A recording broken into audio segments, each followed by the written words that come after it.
어제장에서 이슈가 있었던 업종 살펴보는 기업 이슈 시간입니다. 어제 2차 전지주가 일제히 날아올랐습니다.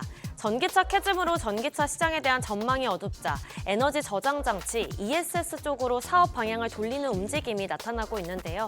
그런 가운데 최근 코스닥에 입성한 대진 첨단 소재가 시장에 뜨거운 관심을 받았습니다. ESS 사업 본격화를 추진하고 있기 때문인데요. 미국 엑셀시오 에너지 캐피탈이 추진하고 글로벌 2차 전지 배터리 기업이 담당하는 7.5기가와트시 규모의 ESS 프로젝트에 ESS 공정용 대전 방지 트레이를 공급한다고 밝혔습니다.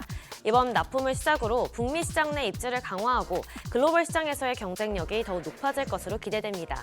관련주 더 살펴보면 호재에 있었던 대진 첨단 소재가 상한가 기록했고요. PIE 19.1%, 고려아연은 영풍그룹과의 경영권 분쟁에 다시 불이 붙으면서 14.19%, 삼화알미늄 9.39%, A프로도 8% 넘게 강세 보였습니다.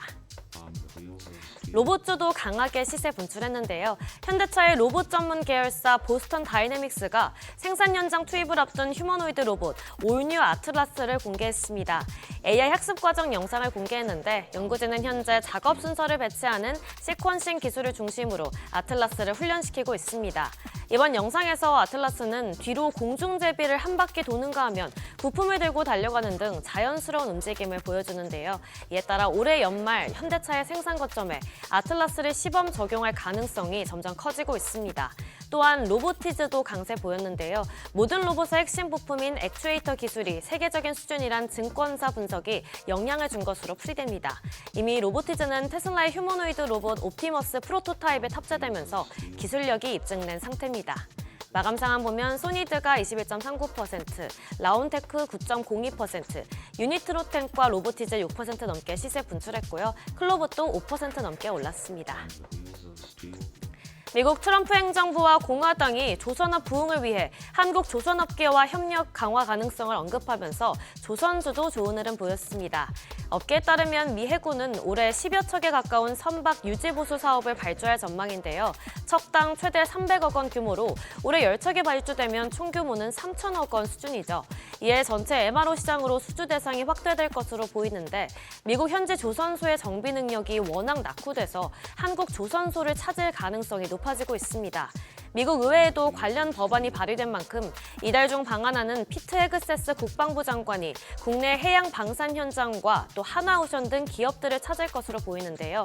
정기선 HD 현대 수석 부회장도 미국 해군 서관학교를 방문해 접촉을 확대하는 만큼 우리 기업들도 협력을 위해 발빠르게 움직이는 모습입니다.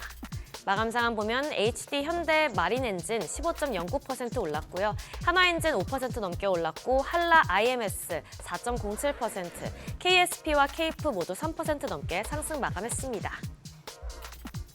현재 미국에선 에그 인플레이션이 나타나고 있습니다. 조류 인플루엔자로 계란 공급이 부족해지면서 가격이 천정부지로 뛰고 있는 건데요. 이에 한국에서 최초로 계란을 미국으로 수출하면서 관련주가 어제 주목받았습니다. 미국은 계란 부족 사태를 해결하기 위해 우리나라뿐 아니라 여러 나라에서 수입을 적극 추진하고 있는데요. 이런 상황에서 충남 아산의 계림 농장이 미국 동부 조지아로 수출하기로 했다는 소식이 전해졌습니다. 그러면서 국내에서 eng란 생산과 계란 유통 등을 진행하는 KC피드를 중심으로 관련주에 매수세가 몰렸습니다. 관련주 더 살펴보면 호재 있었던 KC피드 12.59%, 이지바이오 7% 넘게 올랐고 미래생명자원도 4.74%, 마지막으로 대주산업과 사조동화원 4% 넘게 강세 보였습니다. 지금까지 어제장 이슈 전해드렸습니다.